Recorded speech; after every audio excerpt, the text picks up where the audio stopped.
Hello guys! For today's video is i-repot na natin ang ating mga new collection of succulent this month of October. Ayan si Missing You. Then ayan yung iba nating i-repot for today's videos. And ayan, igilid lang natin sila para makapag-start na tayo ng ating repotting. Then ayan guys, di ba ang gaganda nila? At ayan, gilid lang natin muna sila. At ayan, mag-start na tayo sa ating pagre-repot. Then, ayan guys, ito is ang aking white pots na nagamit na dati. Nilinisan ko lang. Then, ayan, ang aking soil na gagamitin is loam soil, then pumice stone and more on rice hull. Ayan ang aking potting mix. At ayan guys, mag-start na tayo. Maglagay lang tayo ng soil sa ating pots. At ayan guys, ang una nating i-repot si Ungiculata. Then ayan guys, nag-green na siya, 'di ba? At ilang araw na din silang naka-air dry sa akin kasi umuulan. Then ayan, ngayon ko lang sila na i-repot guys. Ayan, ito is kakaiba, 'di ba? Parang mga ano sila, parang mga finger. Ayan, then ayan guys, mag-start na tayo at lagyan lang natin sila ng soil. Then ayan, first time ako magkaroon ng Ungiculata guys, at try natin kung siya ay matibay. At ayan guys, dagdagan lang natin ng soil. Then ayan, i-repot na natin sila. At ayan guys, anuhin lang natin, siksikin lang. Then ganyan ako mag-repot, tinataktak ko sila. Then ayan, dagdag lang tayo ng soil. At ayan guys, ayusin lang natin. At para maayos ang ating pagkaka-repot. Then ayan na siya guys. Ganyan lang. 'Di ba? Ganyan lang kadali mag-repot ng mga succulent. More on ipa na yung aking ginamit, o more on rice hull para hindi tumigas yung loam soil. Pag loam soil lang kasi is tumitigas siya guys. Then ayan, mag-a-add ako ng fertilizer na Osmocote. Ayan, para mas maging healthy ang ating plants, ang ating mga succulent. Ayan ang aking ginagamit na fertilizer. Then ayan guys, si Ungiculata. At ayan, nakapag-repot na tayo ng isa. Then ayan, then next tayo, ilagay lang muna natin sa gilid ang ating na-repot. Then next tayo guys, ito is ayan, naglagay ako ng mesh tape para hindi ganong maubos yung ating soil. Kapag nag-water tayo, hindi siya bababa. Then ayan, naglagay lang din ako. Siksikin na natin guys. At itong pots na to is nabili ko din siya para dito. Then ayan, itong next natin ay si Dionysius. Ayan. Then ayan guys, ito pa yung ID niya, oh. Ayan siya.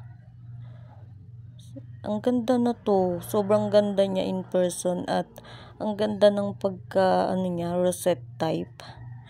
Then ang perfect. Ayan. Ganyan lang guys. Siksikin lang natin siya. Ayan, yung ibang leaves niya is natutuyo na kasi diyan siya kumukuha ng water, kaya need na natin silang i-repot. Then yung iba is nagmashi guys, kaya need na talaga nilang i-repot. Then ayan, nag-add ulit ako ng fertilizer. Then ayan guys, samahan niyo akong mag-repot and enjoy watching.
guys, ayan, nakapag-repot na tayo. At ayan, na-repot na natin ng ilan sa kanila. At ang gaganda nila guys, 'di ba? Then ayan guys, ang ating mga na-repot for today's video. Thank you for watching guys. Bye.